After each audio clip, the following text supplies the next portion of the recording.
Alright, hello again everyone. We are Nerds in a Box, and this is episode 3. Woo. So, yeah, I know, woo.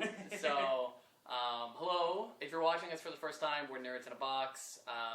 I'm John Dwyer. Dan Kiefer. Steph. Yes, Steph. Or hello, Steph. On the interwebs. Yes. Now, usually, Interwebs. Tessa Borlotta is the third person in the chair to my left. But this week she's at Dragon Con. Ooh. Great for her. Great We for are her. not. We're not bitter at all. Really? Nope. She met James Gunn today, That's so awesome. So we're definitely not there. Yeah. For warning, we almost put you in the little box, Tessa. Love you. But we're happy for you. We're happy because she's doing publicity for us. So thank you. Good, good clicks. So Tessa is currently at Dragon Con. So that means that we had to call in a little bit of help for this episode. Mm-hmm. So with us tonight is hello, Steph. Steph, that is ELLO, Steph. So, yes, thank you so Thank much you for for joining having us. me. I know. Well, it's so great because Tessa and I know you really well because we did stuff with you in school and theater. Dan met you a few weeks ago for the first time At Tampa Bay Comic-Con. at Tampa Bay Comic-Con. So it's absolutely wonderful to have you here. It's wonderful to be here. And now she is part of the box. Yes. For those watching our podcast, like the hour long, you won't see this, but if you look on our video, you'll see that she is actually drawn on the background of our box, as all of our guests will as soon as they appear on our show. And Be I got part a sonic of the box. screwdriver. Yes. Yep. Oh wow, you did put me in a lesbian vest. Good job. Yep. You said vest, I put the vest. Yeah, so we got you covered. Sweet. So With a vest. yeah, I with appreciate the the vest. So details. we're gonna need a bigger box eventually. Oh yeah. But yeah, so tonight's topic. Well, I guess tonight's topic because we are releasing this Monday nights. Yeah. So we're gonna be talking about Doctor Who. We're gonna kind of go away from comics a little bit because that was pretty much our first 2 weeks a little bit. So Although there are Doctor Who comics. yes, there are Doctor Who comics, but we're focusing primarily on the TV show on BBC right now.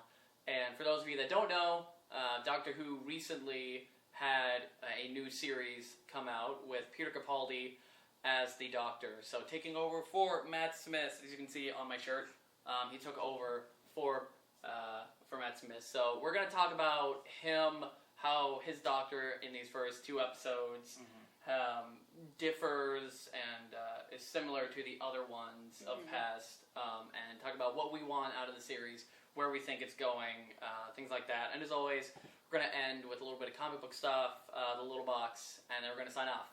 So, I guess, are we ready? I'm ready. We're ready to do delve this, John. into the timey-wimey stuff? Into the wibbly-wobbly, timey-wimey Timey-wimey stuff. things. Yes. All right. So, Peter Capaldi, what do we think? I have mixed feelings. Like, part of me is glad that he's taking over for the 12th, he's going to be the 12th Doctor, because I feel because of his age, it kind of desexualizes the Doctor, and they never made 10 or 11 to be sexualized, but with teenage girls, they automatically do that. Yeah. So I feel like a lot of the Doctor as a person was taken away, but because we now have an older Doctor, it's going to be creepy if a 13-year-old is like, whoo! Yeah. Peter! So... I mean, I think that's kind of what they're trying to hit home, at least in the first episode, because it ends with Peter Capaldi apologizing to Clara if he ever gave the impression that they were boyfriend-girlfriend, or if they were ever a thing, which almost seemed like Moffat being like, they're not a thing. Yeah. Like, because Matt Smith, part of his appeal is that he drew a lot of the younger fans to it, because he was so young. He's not the, like, typical, like...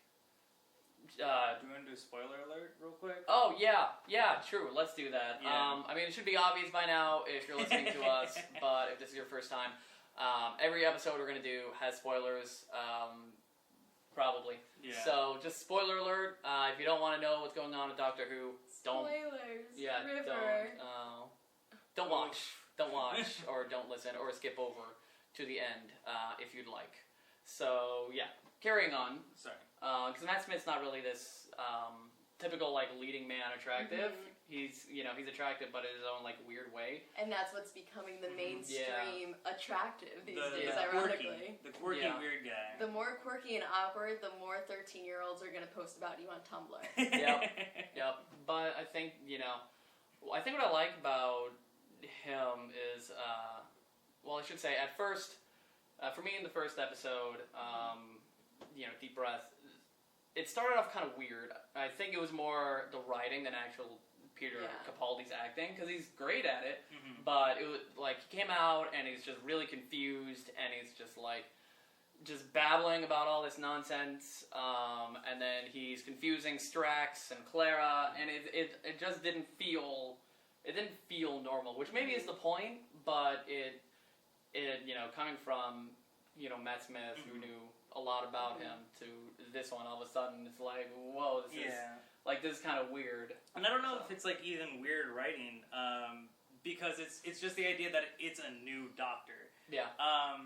Although they made a really good transition between like Eccleston and Tennant, when it was Tennant to Matt Smith, it for me at least, it was a huge change up, because they were completely different people. Yeah. So it's getting used to that new face, that new Doctor. Like, although like because Matt Smith is such a unique person, then you have Peter Capaldi, who I'm personally really excited to see where it goes. I love the darker Doctor kind of thing. Okay. Because I'm a huge Eccleston fan. Eccleston was my first Doctor. He's also my favorite Doctor. Really? Yeah. Because Eccleston's really good. Like not that anyone like underrates him, but when you see like an Eccleston fan, they're like, I love Eccleston so much. It was the smile, because like he had the darkness and then like all this brooding stuff.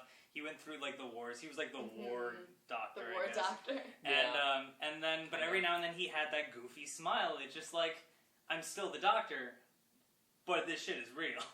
Yeah, true. And Peter Capaldi, I think, is going to be a step in that direction almost, because Matt Smith was really appealing to people because he had almost this childlike personality about him, where he everything he saw, everyone he talked to, he wanted to know everything about them, and he was always so excited about things, and he could turn at the drop of a hat from really excited to deadpan serious if he needed to, but Peter Capaldi right now almost has like a bit of a gruff vibe to him, which I feel like it's an opposite switch than we're used to, because like with 9, for instance, when we went from like 9 to 10, we went from darker to a little bit more comedic, and then even more comedic, but now instead of getting lighter and lighter, we're now taking our fans and being like, twist, we're going back to the darker times. Yeah. And I want to know, where they're going with this, because right now they're having this storyline of like him being like, am I a good man? He's asking Clara if he's a good person. And in the most recent episode, she responds with, I don't know, but you try to be good, and that's the important thing. So I'm curious to know if they're going to almost reevaluate the Doctor and who he is as a person this season. I mean, especially after like it wasn't really a movie, but like when they introduced John Hurt's Doctor. Yes. Because that was one of the more recent like exclusive episodes, and they really drove home the fact that the Doctor did these terrible things. And I think they're really trying to drive home with Peter Capaldi that it's just like, I'm not sure if I'm a good man. Because what he remembers is like this like convoluted, like he probably remembers some of the people he killed, people he saved. He's like, where do I stand? What am I supposed to do? Yeah. I feel like that's human beings in general, though. Like, even when you do a report or something like that, if you get a 99 on a test, you're not fixated on the 99. You're focused on, what did I screw up on? And that's what you fixate on. And I feel like it really does show a lot about, like, how tragic heroes are becoming more and more mainstream. That's a really good point. Yeah, he's almost viewed like he's more focusing on his flaws as opposed to Matt Smith, who would kind of like push them aside almost. So, I'll be intrigued to see where they take this storyline, because, he almost seems darker, but in the past, a lot of his I guess, demons, if you will, came from him thinking that Gallifrey, that he actually destroyed Gallifrey. Right. So that's where a lot of his anger came from, was because he thought he felt so guilty about that. But now we know, and he knows, that Gallifrey is out there somewhere, and it's just, he saved it, but it's hiding. So I want to know, like, why the storyline, why he's all of a sudden thinking, is he a good man? And he's not giving himself a break. Does he remember?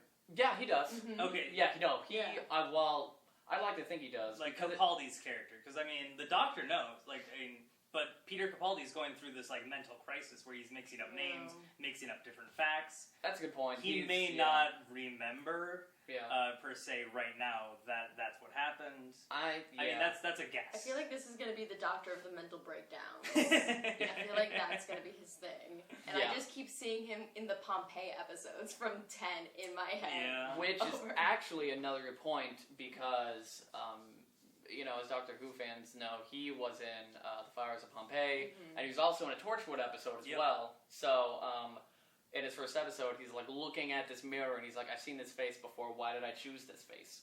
And so they're gonna try and explain why. You know, they're gonna explain the link between that character in the Pompeii episode and why he's that version. And actually, Russell T Davies came up with a theory for that. Stephen Moffat had said, like, well, I know how I was going to explain that at first, but then, like, years ago, Russell T Davies had this theory about, like, doing this, and I called him up, and I was like, hey, does that theory still work? He's like, yeah, it does. Yeah, let's write it. So they wrote that theory. So we're going to find out how it links up. I think there's definitely going to be, like, a physical link, but in terms of, because this Doctor's like, am I a good person? Am I a good person? Back during that episode, even when Donna was like, this is like past spoilers? Past spoilers of the past. When Donna, because the big thing was the Doctor was like, we have to leave Pompeii, they have to die, we have to go, and Donna's like, can't you save someone? And that's pretty much saying, are you this person? And the character, he was the father of that family, he was a good person, so maybe he picked him because he made the impression that is what a good, genuine man is. Oh, you know what? That theory could actually really work. That sounds nice. Cool, I'm going to put my money on that theory. If you ever need a writer. I love Steph. Yes, just call her. No, I'd probably put money on that theory.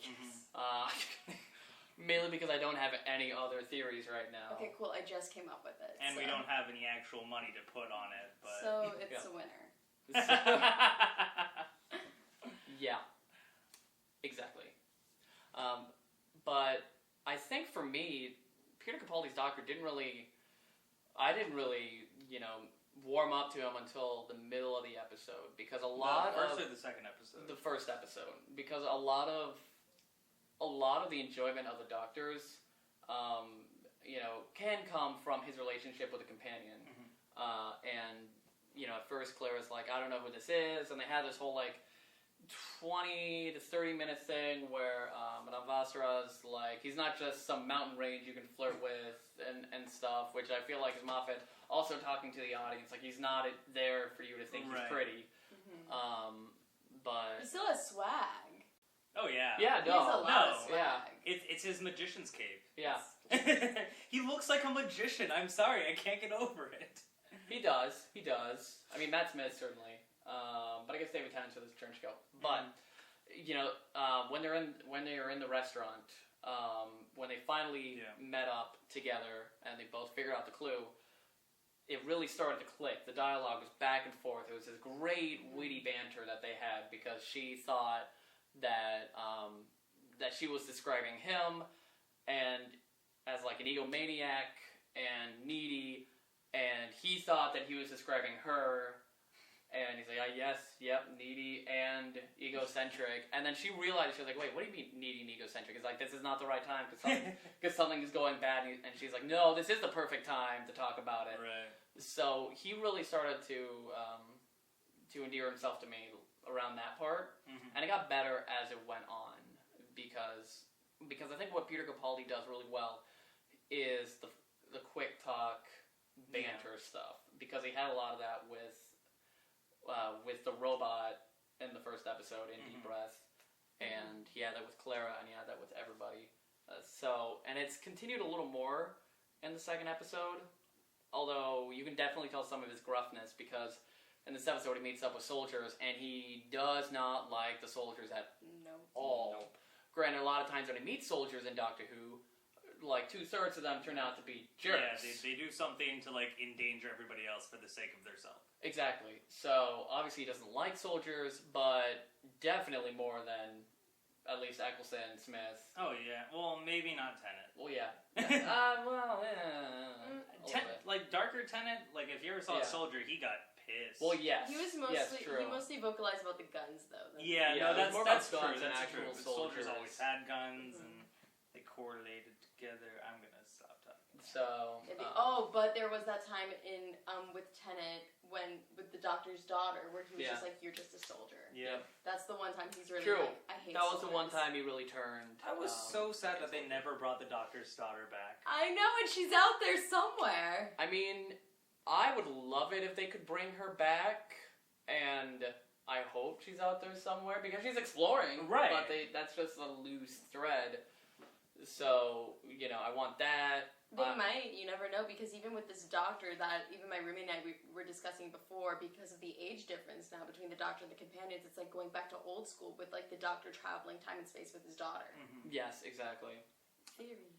And that'd be a nice way to harken back to not only like the past storylines in the old Doctor Who, but also past storylines in slightly older Doctor Who. Yeah, well, one thing I do love about Peter Capaldi is the fact that he grew up on the old Doctor Who, like the original Doctor Who.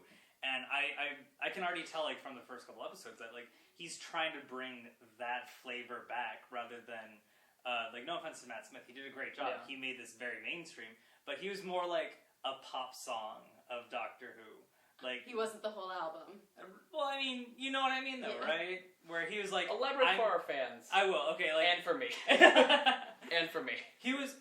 Because of his age, because of his wittiness, yes, he did turn to, like, the serious, especially towards the end, but the majority of his episodes were like, I'm going to wear a different hat today. Look at these cool hats that I'm wearing. And he was very fun, very witty, very, very quirky. Appealing for the younger generation. Very, let's help everyone out and not necessarily look at the flaws. Which gave a lot of money to him, which made the budgets and all the effects in those seasons so much better, which is going to make future Doctors just thrive.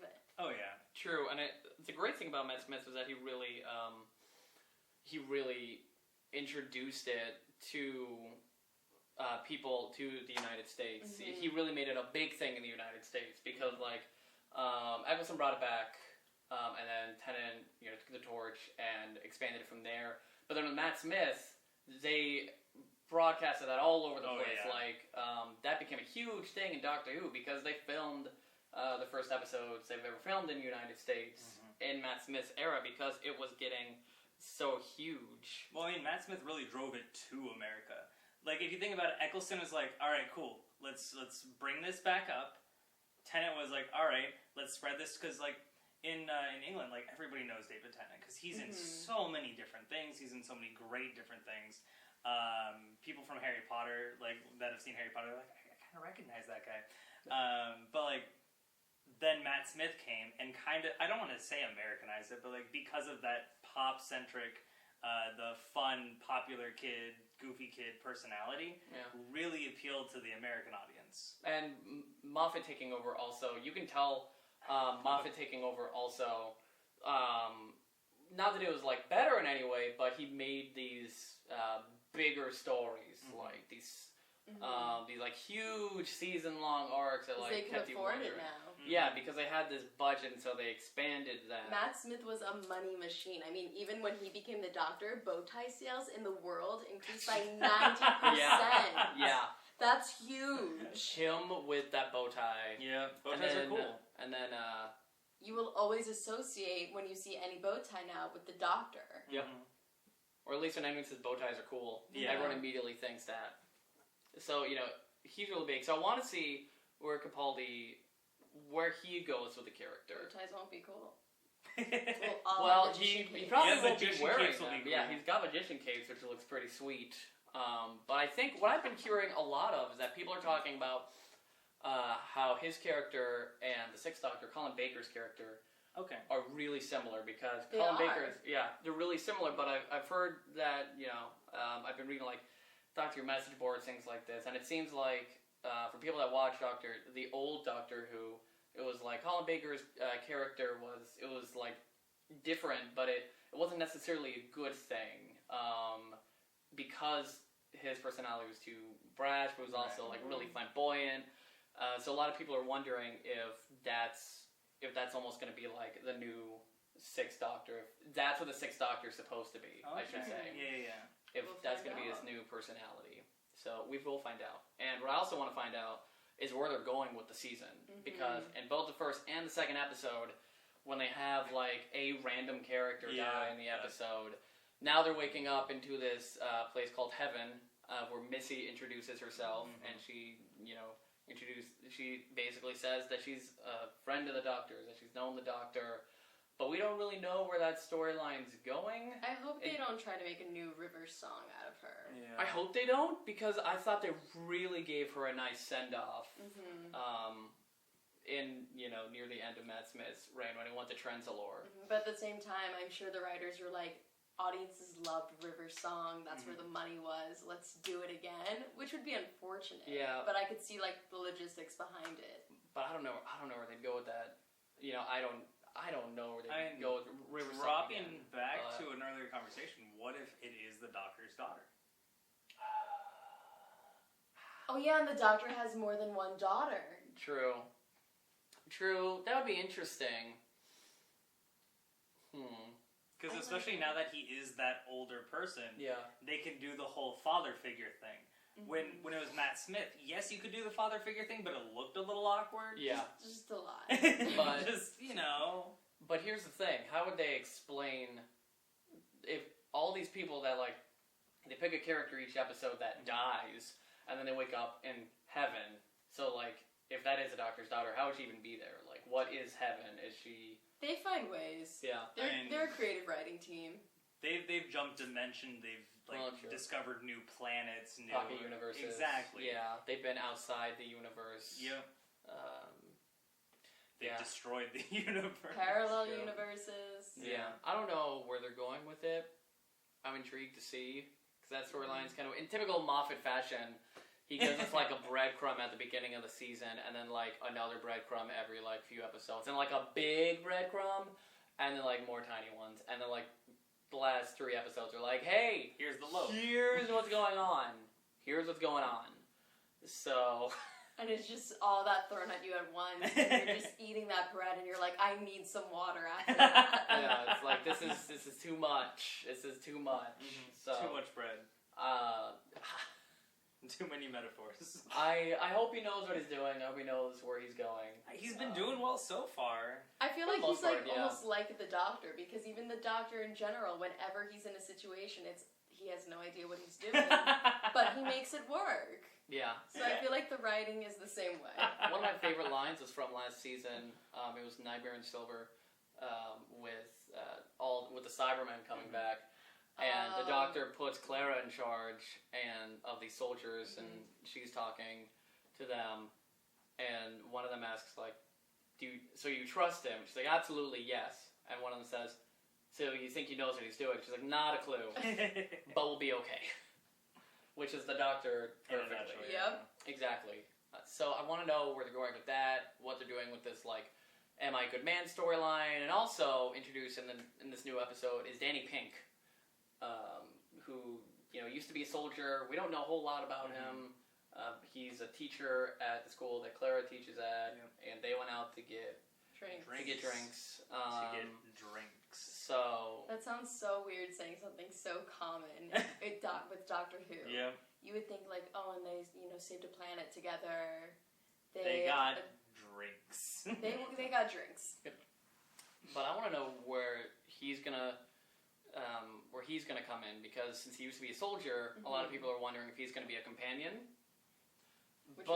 Which would be interesting, considering that this past episode was all about the Doctor saying, I don't like soldiers. Because, the the lieutenant he was with, Journey Blue, wanted to be one of his companions, his new companion. He said, I would love to. It's too bad you're a soldier. Maybe he's going to be the reason why Clara leaves. He might be the reason why Clara leaves. Although I really hope there's more to him than just being a convenient plot device to be. Maybe he'll be something so that the Doctor isn't so close-minded towards soldiers, because they can be a big piece into what's to come in future episodes. And that's what I'm really hoping. Especially if he basically turns the Doctor's opinion of soldiers into a better one, making him think of the good man aspect. Be a better man, letting him onto the ship and seeing everything that happens, being a little harsh on him, Clara getting upset. You got all of this different storyline, especially if you bring him in. I hope that they do all that with him. I hope that he's not just there just to lure Clara off the ship and be a boyfriend. But I think what would be really cool is that his character, he used to be a soldier, and at the beginning of this most recent episode, this brat kid asks him if he's ever killed anybody, and if he ever killed anybody that wasn't a soldier, and he starts tearing up. So I'm wondering if they're playing on the aspect that he used to be a soldier, and he feels all this guilt about something in his past, and they can use that to relate to the Doctor. He used to view himself, in series past, they referred to him more as a soldier than an actual doctor. So I'm curious if he's feeling some of that guilt, and if Danny Pink is going to help him move on from that and help him understand that soldiers aren't a bad thing, and maybe that's why he doesn't like soldiers, is that the Doctor doesn't like what he was. Reminds him of himself. Yes. So that's good. It would be really interesting if that. I can be a writer too, guys. I can do this too. So we'll just write all the future episodes. Yes. So sorry, Dan. Even though I know. you're a writer, the one person that writes. We're those annoying people that's you actually work and you're writing. And we're we came up with a storyline. We can totally be writers. Yeah, we can totally do this. So, but I hope that that's what they're going at with him. Is that they're going to help the Doctor realize that he is a good man, and that his past, what he did in the past, is that he always tried to help people. No, that's and that he can move on from that. That's really good. As long as he's not another Mickey, I'm happy.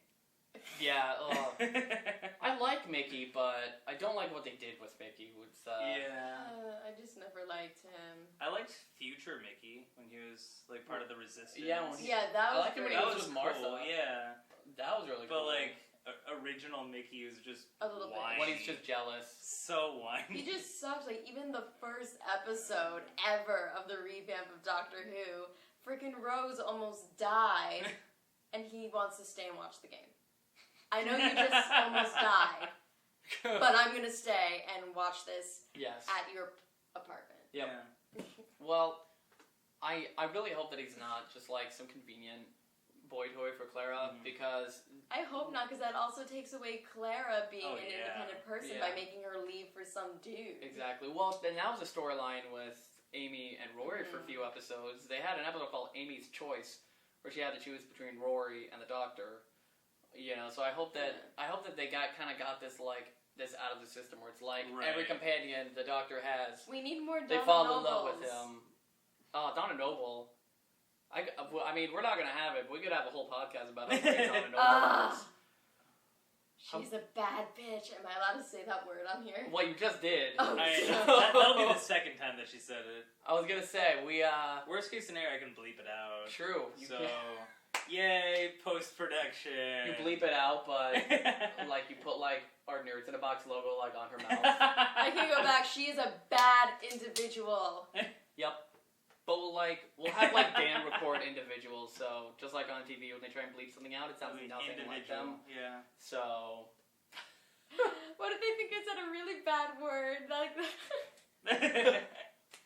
You didn't say a really bad word. She did not say a really bad word, everybody. I promise I don't. Now they know that you were fine and you didn't say anything too bad. What I want them to bring back... Do videos for children. Going back, kind of reeling us back in, Jack Harkness. Everybody wants him to come back. He wants to come back. Doctor Who fans want him to come back. Everybody wants him to come back. And...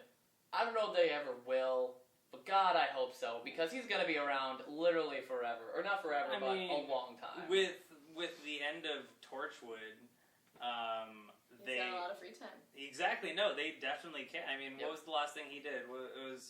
What games was it? He sang at some games in Europe. I cannot answer this question. My sister showed me a video of him. He came out in like this giant purple kilt in the middle of the stage. That sounds like John Barrowman. Anyway, just like look it up. Look it up. That sounds like John Barrowman. If I find the link, I'll add it below. But yeah, it was just that's all he's doing nowadays. Singing in kilts. He's doing that. He's going back and forth. I believe, and correct me if I'm wrong. Don't get angry at all of us. I believe he's actually going to be on Arrow. I believe he's coming to Arrow if he hasn't already. He was in the first season. Okay. Yeah. I think he's coming back, unless I don't watch Arrow. Did something bad happen to him? Spoilers for Arrow. Did he die? I believe he died. Okay. I could be wrong. It's been a while since I've seen Arrow, but that was the first season. I'm pretty sure he died at the end of the first season. Well then, so I don't think that'd be difficult for him to come back to. I mean, then we'll go back to our comics conversation where people always come back.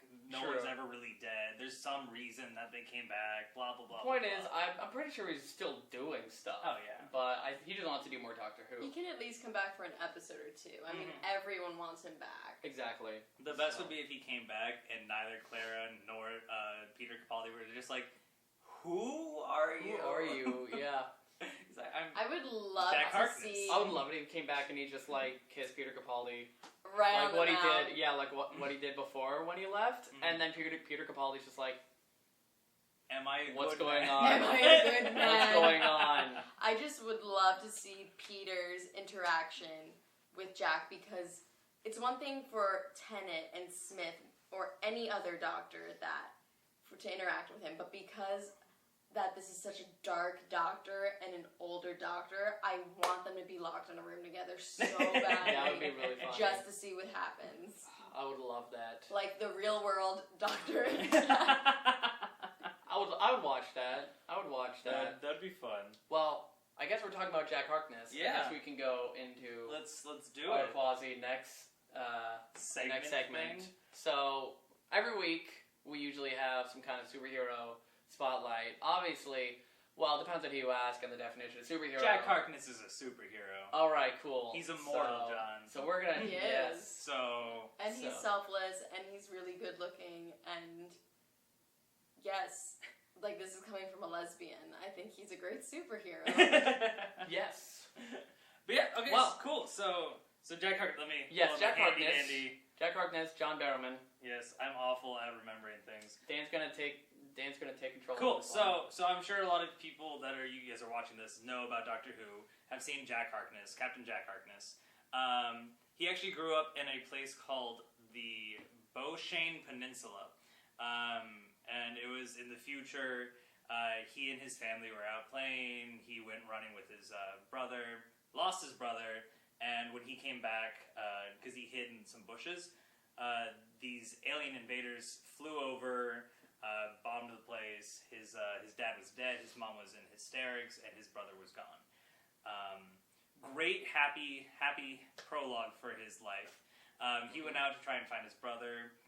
Ended up signing up for the Time Agency, which is actually where, more spoilers, he actually became the face of Bo, because he was the first person from the Beauchene Peninsula to ever sign up for the Time Agency. From there, he kind of jumped around. He became a little bit of a con artist, and then ran into the Doctor. Yep. After that, he spent a couple journeys with the Doctor, different companions, and he actually died with the Doctor. They fought. I know this. It wasn't a bunch. Yeah, I think it was a bunch of Daleks. And this was during the time of Rose. You gotta look it up. The first time he died? Yeah, the first time he died, because yeah. Rose had actually been tricked off the ship, but she had spent so much time on the ship that she got the time stream powers, powers similar to the time stream. She didn't know how to control her powers. Used it to bring Captain Jack Harkness back to life, and To the point where he is now immortal. Yeah. And like you'll see him in other episodes as the face of Bo, and you don't really make that connection until they tell you that backstory. Exactly. Until he finally tells him. But yeah, besides that, when he became immortal, the Doctor was like, "Wow, you're a fixed point in time. You're immortal. You can't be here." So he kicked him off the ship, stranded him in the future. I think it was 2055. I could be wrong. Don't quote me on that. And to find the Doctor, he tried to travel back in time to find Rose, skipped a couple years, ended up in the 19th century, waited and waited, and ended up working for Torchwood, which is an organization on Earth meant to stop alien invasion and all that fun stuff. Ended up being the lead of Torchwood 3, which is actually shown on the TV show Torchwood, which was a great show. Not the greatest of endings, but the show itself is a lot of fun. And if you enjoy Captain Jack Harkness, which if you don't, you're wrong, I definitely recommend checking it out. But yeah, so he did that. Ended up going with the Doctor every now and then, but right now he's kind of just nowhere to be seen in the Doctor Who universe, and I really want to see him come back. Yeah, I would like to see him come back. Great job, by the way. Thank you. Yeah, great job. Kind of rambled through that a little bit, but it's okay. That's not really going on this podcast. We're just kind of rambling anyway. So yeah, I'm surprised people still listen to us. I know. We appreciate you. Thank you. Don't stop listening. Thank you so much. So Jack Harkness, I want to see back on. I mean, I just love seeing repeat characters, especially if they're gonna try and bring in Capaldi's previous appearance in Doctor Who. Just characters that you have that tie to, because I mean, when they brought Martha back, I was like, it's good to see you. But when the first time we had Jack come back, I was like, yes! The first time when you see that quick second of Rose, I actually cried. Oh my god. What I wouldn't do for them to bring Rose back. She was... I mean, they did. I would give up a kidney for that. 50th. I would give up a kidney for that. No, you don't need both. The 50th was great, I will admit. Yeah, but I mean, it worked really well the way they did it, because her storyline, I mean, some people weren't happy with it, but it really worked to give her somewhat of a nice ending. Closure. Yeah, because she's got her own Doctor that's human, and it's not like that Doctor, but it's way better than being like, you're going to be alone without the Doctor, and we're just never going to see you. I still, there has to be a way. I mean, okay, so we're talking about, like, alternate dimensions earlier. There is the cool possibility of them hopping the time stream, ending up there, and helping out old Tennant and old Rose. True, but I doubt they're going to do it. I really think... I don't think they're going to do it. Honestly, I think it would be a stupid choice, but I would like to see it. I don't think they'll do it. I thought the 50th episode was done really well with bringing people back. Especially that cameo by Tom Baker, by the Fourth Doctor at the end, which is beautiful, knowing that he revisits old favorites, favorite faces, when he regenerates, which is incredible.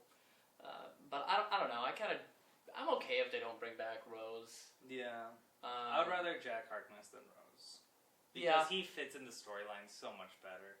Rose would just be a kink in the road. Yeah. Like, I feel like you love Rose more as a person, but because Jack is so larger than life, he's just so much to bring to the entire episodes than just the Doctor. Yes. I agree. His character would, I think, work better, but they might be doing that because, it was a Russell T Davies thing, and this is a Stephen Moffat thing, rarely shall the two ever meet. Right. I mean, they will need a replacement for Jenna-Louise Coleman when she leaves, though. Yes, which is another thing we're talking about, because there have been rumors lately of Jenna-Louise Coleman leaving the show, and, that would be really interesting, because it feels like she hasn't been on the show for a long time. I mean, I think in years she has. I mean, Martha only got one season. Yeah, true. But it's really weird, because she still has yet to be in a full season. Yeah. Because she came in the second half of season 7 after the Pons made their departure, and then she was there for that, and then she was there for the 50th.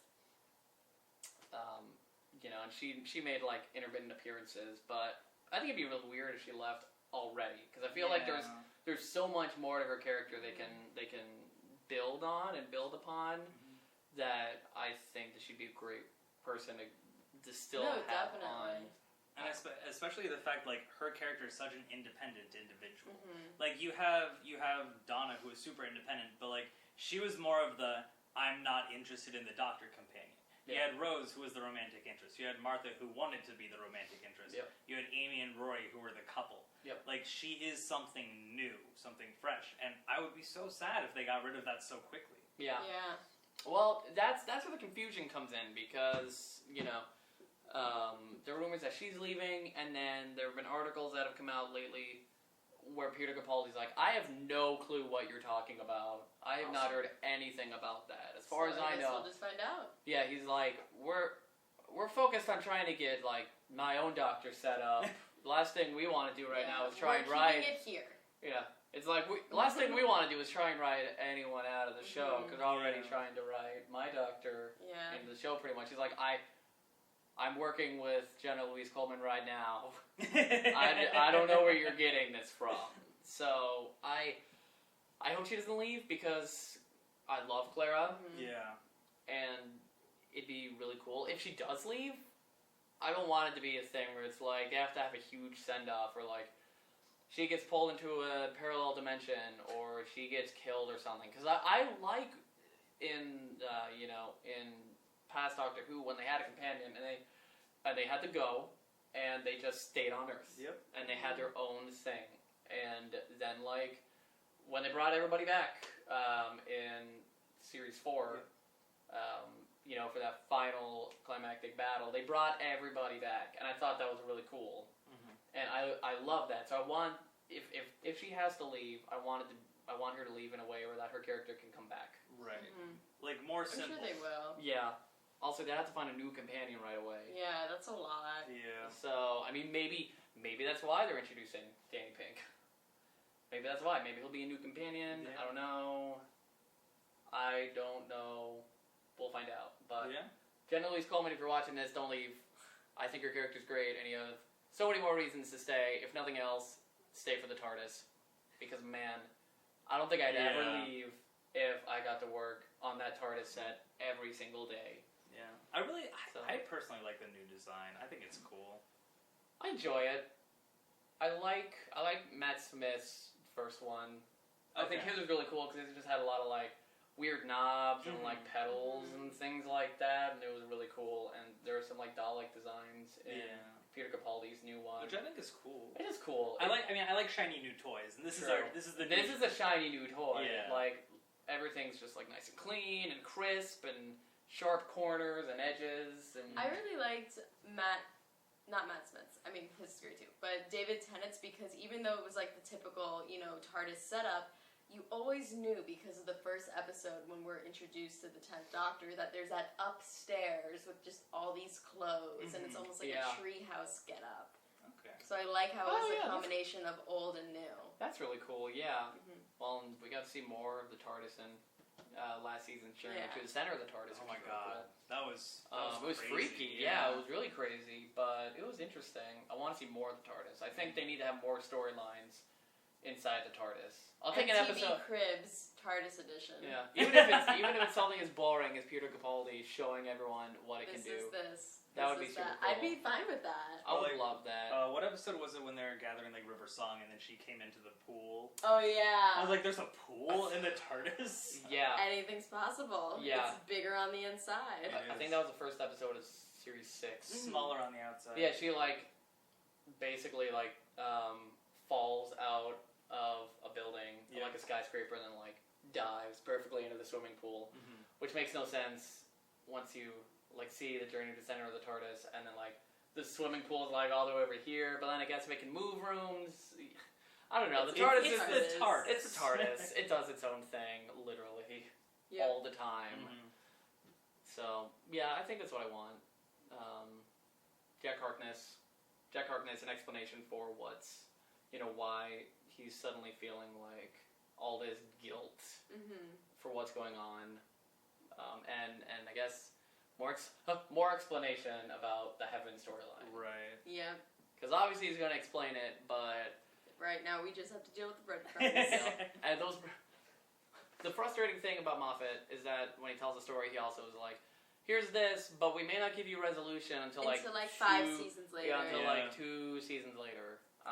Those breadcrumbs are delicious. When your kids are watching Doctor Who, they'll get the love. Yep, exactly. So yeah, I think that's what I want. So, well, I think it's about time to start like wrapping up. Let's do this. So that being said, we do have a little bit of comic book throwdown this week. At least I do. I don't know if you two do. I mean, I can talk about comics. You can I talk can talk about comics. Okay, cool. Because I actually have it here. So we talk about Guardians of the Galaxy a lot. Sorry if you hate it, but it's my favorite. And I've been reading the Bendis series, and so issue 18 just came out. And if you read the old stuff by Abbott and Lanning, where they left off is that in Annihilation, Peter Quill, Nova, Drax, and Thanos are all basically stuck inside the Cancerverse, inside this separate universe. And then when they relaunched this, they were back, and no one knows how. And so this issue 18 deals with how this happened. It deals with how they're getting back. It looks like it's going to be a 2-parter because it says to be continued at the end. Spoilers.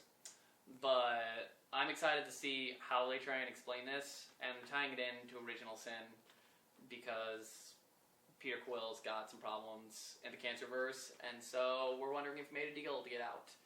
So if you like Guardians of the Galaxy or if you read Annihilation and you want to know how their characters came back, go ahead and read it. I would definitely recommend it. Yeah. I'm not reviewing it. That's fine. Cool. That's fine. So, I mean, it's only like one thing that you're telling people to read. okay, cool. So do you guys have anything? Any comics? I mean, Bueller? I say like, Bueller. please tell us to read different comics and we'll give you our opinions on them. Because I mean, right now, one of my favorite comics that I'm reading is Iron Fist: The Living Weapon.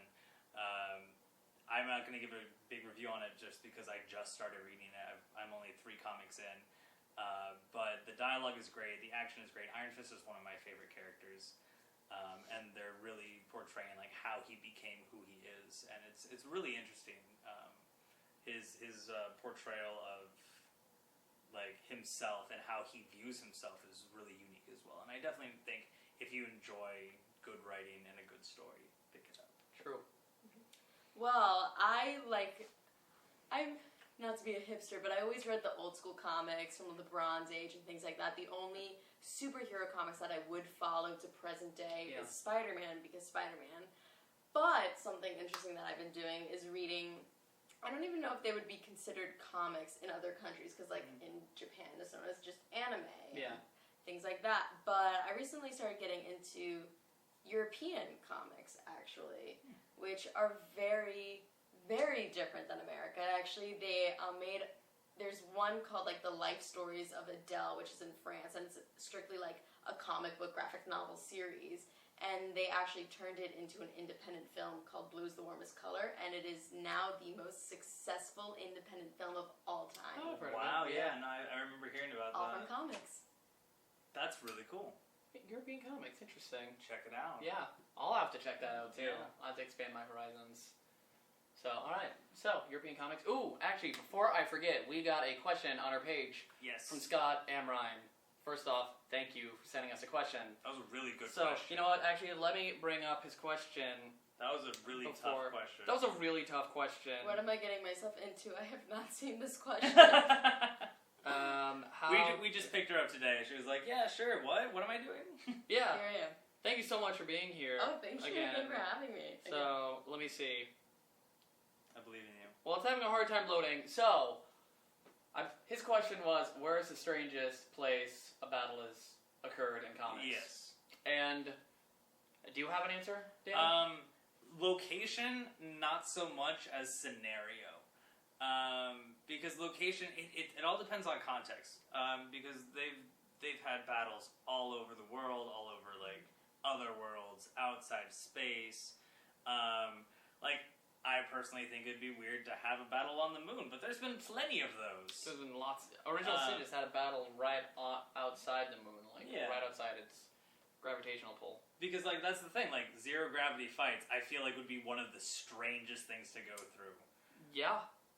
Yeah, no, that sounds about right. Mm-hmm. I mean, you and I were talking about it the other day, and it's the strangest place to have a battle almost seems like having it take place in the real world. Mm-hmm. That's exactly what I was thinking. Yeah, in normal settings. The most common places for us would be the weirdest for a battle, because, I would be really confused if I was and then they burst into their grandmother's kitchen and started fighting. I was thinking, if, they're in, this kid's bedroom, this kid was asleep, and they wanted the kid to stay asleep, so they're just, quietly fighting around this kid's bed. I don't know where that would be. I don't know what comic that would end up in, but I want it to happen. The answer would always be Deadpool. I mean, if you want strange battles, just go to Deadpool. Yeah. Because, I mean, there's a whole comic book storyline where he's been hired because past presidents have risen from the dead and they're zombies, and he needs to kill them. Yeah. He has to fight Teddy Roosevelt as a zombie in a zoo. Mm-hmm. In a zoo with all these animals. Which, it's a zoo. And there's a great line where it's can we talk about the elephant in the room? It's what? No, the actual elephant in the room right now. Mm-hmm. So, he's got all kinds of strange storylines. And then there's one, I believe you were telling me about this, what was it? It was... Arcade? No, well, yeah, but I was thinking more, what was it, Godzilla versus Shaquille O'Neal? No, it was Charles Barkley versus Godzilla. Yep. That is the strangest fight that we've ever seen. Not necessarily location, but it was an old mashup. God, it was so long ago. But it was Charles Barkley versus Godzilla. Yep. Who won? Charles Barkley. because it has to make sense. Yeah, True. obviously. Yeah. And note, it wasn't they were the same size. I kid you not. Yeah, it wasn't tiny Charles Barkley versus Godzilla. No, Charles Barkley was the same size as Godzilla. It was a thing. I feel like that could work because Godzilla's usually lumbering and slow, and Charles Barkley is lumbering and slow. I guess Charles Barkley's not exactly the best example of a quick person, but I feel like he'd be able to move a little faster than That's Godzilla. enough. So I think yeah. So that's our answer. Is that we don't really have one aside from taking place in the real world. And Deadpool, I believe, had this whole storyline where he had to fight in a zoo. Where he had to kill the comic book writers. Oh yeah, that was another one. Yeah, so that's another one. Just Deadpool. If you want weird storylines, go for Deadpool. Or find Arcade. Arcade is a villain that basically has these trap rooms, but they're always these kid friendly looking trap rooms, and it's really unique. Yeah. So yeah, but Deadpool because he's probably easier to find. Yeah. So on to we're still great at segues. So. Good. I got you to do it. Yeah, just once. Exactly. So moving on to the little box. So this week we were joking about how we were going to put Tessa in the little box, but we're not. You're welcome because we love you, and you're out at Dragon Con. Being awesome. We're not bitter. Check out her cosplays. They are so great. Mm-hmm. They're so great. And then if you look at that, you can formulate more cosplay questions that she can answer because she dressed up as Winter Soldier. The Winter Soldier one is really good. Yep. Check it out. Post-apocalyptic Powerpuff Girls. Oh, that was hilarious. Jack Frost was a cool one. Yes. If you guys don't know, Tessa's actually a fairly tall individual, and if you look at Jack Frost's staff, it's a good foot taller than her. That thing is huge. Yes, although Austin Edwards did make that. Yes. So giving credit where credit's due, Austin did that. So if you look at that and you think, hey, that'd be really cool, talk to Tessa about it, ask her, and she'll be able to help you out. Mm-hmm. So that being said, little box. We decided this week to put Nickelodeon in the little box. Yes. Keeping with the Avatar theme. Dan. So, if you guys do not know, after Avatar The Last Airbender ended, a couple years later, they added Korra, The Legend of Korra, and it's a phenomenal show. I was a little worried at first, but they've been doing really well with it, and Nickelodeon decided to take it off the air and just put it online. which is a terrible decision. They're going to be losing a lot of viewers, and I swear, if they lose viewers because it's not online anymore, or not on air and only online, and we're like, we didn't get as big of a crowd as we thought we would, we're going to cut this show, I will be so pissed. So this is more or less a tentative. If they cut Cora, then they live in the box. But that's my... You're taking this really personally. Well, hey, it's a great show. Shows should not be canceled early, as everybody agrees. Yes. And it just... Don't be dumb. A show is doing well. Keep it on air. Come on, guys. Come on. So on that note, Nickelodeon is going in the little box. Nick. Nick. And you are walking on eggshells of permanently staying in the box. Do not get on Dan's bad side, or this box will be your home. Yeah. So, Nickelodeon is in our little box this week. If you guys have any suggestions for who should go in the little box, please tell us on this video, on our page. Just tell us who you think should be in the little box, the doghouse this week. Yep. And on top of that, if you guys have any questions for us at all, like Scott did, post that to our wall, message us on Facebook, put, right on our wall, and we'll answer it. Yes. Or at least we'll try to answer, hopefully 1 or 2 a week if we get enough. If we can't answer it on our podcast, we'll answer it via Facebook. I was going to say, the more questions we get, we can answer more of them. So that'd be really cool. Boom.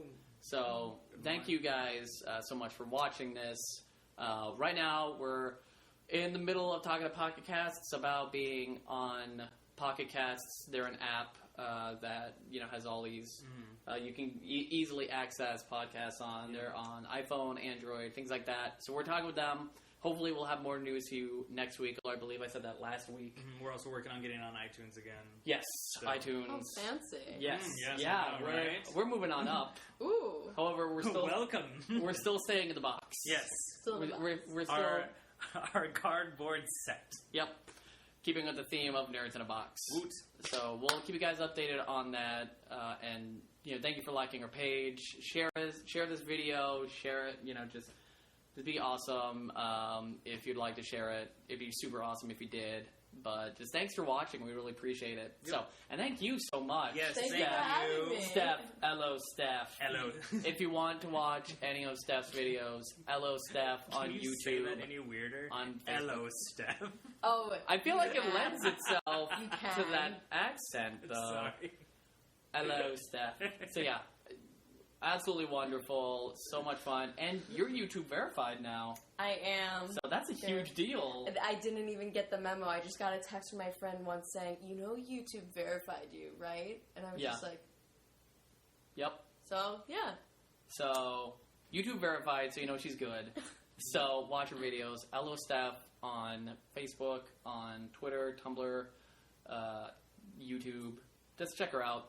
So yeah, thank you so much for being here. Thank you for sitting in Tessa's chair and for filling in. I mean, it's a big chair to fill, so thank you for trusting me with that You did a great job. responsibility. You did a really great job. I know I'm a lot shorter. We discussed Tessa's height. We but- did. It's okay. We did. But you did a really, really great job. And now you're permanently... Yep, you're on the box. You're permanently On a the part box. of our home. With the sonic fork With my screwdriver. sonic screwdriver and Yep. my lesbian vest. Yep. Yes. So, thank you so much for being Thank here. you. So, I guess it's time to sign off. So, thank you guys for tuning in this week. We're going to have another episode for you next week. We'll release a topic every Friday so that you guys are ready for it and you get excited for it. Keep posted to our Twitter, to our Facebook, things like that, so that we can keep you up to date with things. Other than that, thank you so much for watching. Share our video, share everything.